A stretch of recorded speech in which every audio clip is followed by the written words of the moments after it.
As I wrote this message, I was relaxing watching a hockey game. It's actually a hockey game from Long Island, New York. The Jays were rained out, and the Maple Leafs they're resting after beating Montreal. Sidney's Crosby Penguins weren't doing too well. They were on the verge of losing. I think they lost. Suddenly, though, I'm watching the game and I see the one end of Coliseum full of fans side by side. The commentator said, well, that's the vaccinated side. At the other end of the stadium, where people all spread out, that's the unvaccinated fans of the hockey game. These are unbelievable times. Fasten your seatbelt. I think we're in for more. Perhaps it explains what I experienced on my morning jog recently.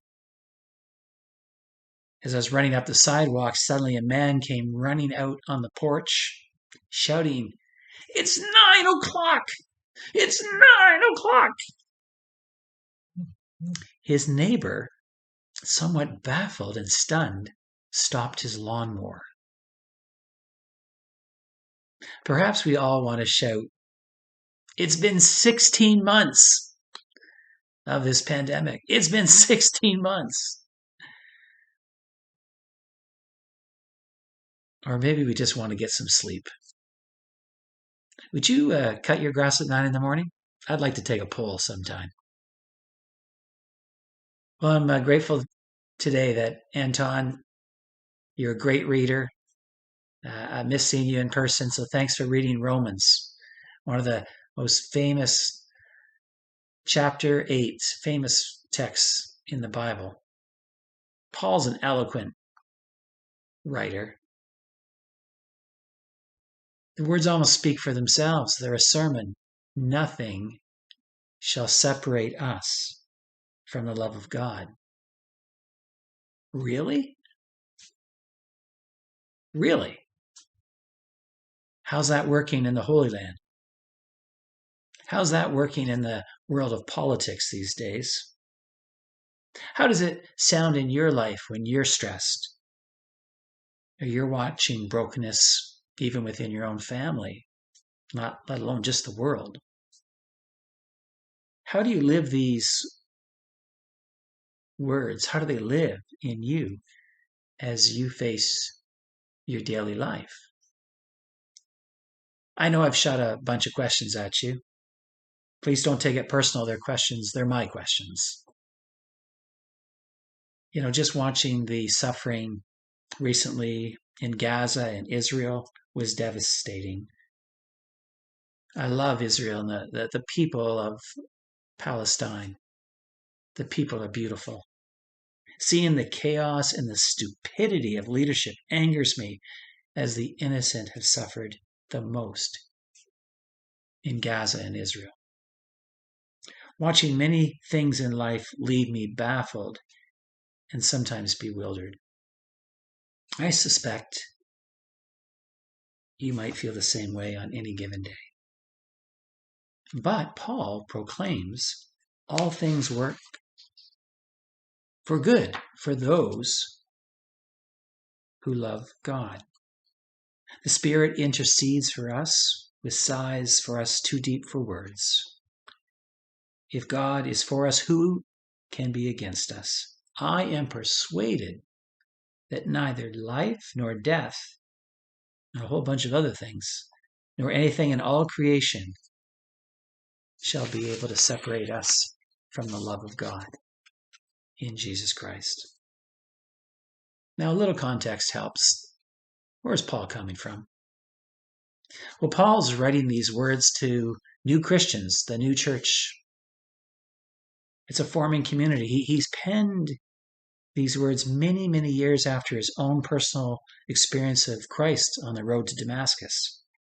And I think it's essential to know that Paul penned these words after his conversion, but also after he faced unbelievable suffering. Here's his list. He'd been put in jail for many times. He'd been beaten and whipped 5 times. It says beaten with a stick 3 times, stoned and left for dead, shipwrecked 3 times. So although his life was in constant danger, he had known hunger, thirst, freezing cold. Paul kept the faith. He was convinced that God's love wins. Paul's faith is authentic and real. It's quite real for me because he's grounded in real life and unbelievable persecution.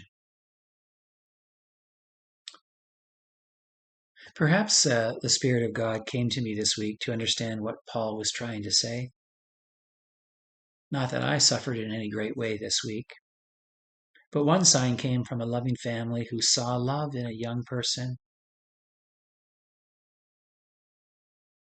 And even though through his bad choices and big mistakes in life, they saw the good, the beauty, and the compassion in a hurting man. Their faith helped them accept that we are all flawed and in the need of God's grace. I was deeply moved by the love of this family. Secondly, I spoke with a loving man in grief over the death of his sister after a very full life. His grief and love revealed that his 7 siblings were all sent to orphanage and foster homes over 50 years ago. He was grateful to find his siblings and this sister later in life, but still he missed a profound part of life. He missed a childhood with his siblings, the teen years, the younger years. Even so, he was convinced from his memory as a child that his sister had been blessed at a young age with a great sense of humor and a heart that could persevere anything. And I realized in his grief and certain regrets of life, all things do work for good for those who love God. Finally, when you look beyond the headline news that we see every day, you can discover some truths. For example, peace. It's bubbling up every day from the ground up from everyday people. Across Israel, Jews and Arab citizens, religious and secular, they've actually taken to the streets in thousands to call for an end to the intercommunal clashes that have erupted within the country's borders. The headline of Haaretz editorial newspaper said, "Arabs and Jewish citizens of Israel, let's live together." One citizen said, "I just can't sit at home and lose hope." And so he joined thousands on the streets calling for an end to the violence. And tonight in Guelph at 5:30 at City Hall, Jews and Arabs, citizens of our city, will stand with no flags, no signs, but stand as a symbol of peace in silence. I want to close my message, my friends, with words from Karl Pacholman. Karl's book, The Big Book of Christian Mysticism, is on my reading list. Karl is contemplative. He's a writer, speaker, teacher, soul friend, and storyteller. Karl and his wife and artist, Fran, they live in Atlanta in a small house filled with cats, books, icons, and love. Sadly, their daughter, Rianne, passed away after a long illness at age 29. He is a gifted writer. And I offer you these words for you, for all of us. For I have searched for peace and grace at times in the ways that Paul expresses it today. That in God nothing shall separate us from God's love.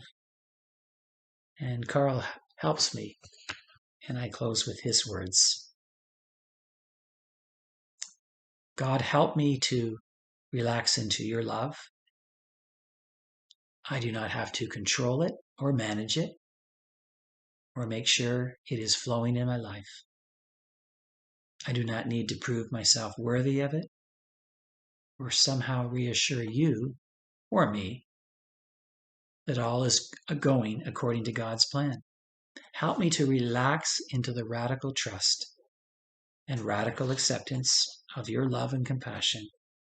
Help me to live in your peace so that I might be your peace and your joy and your love.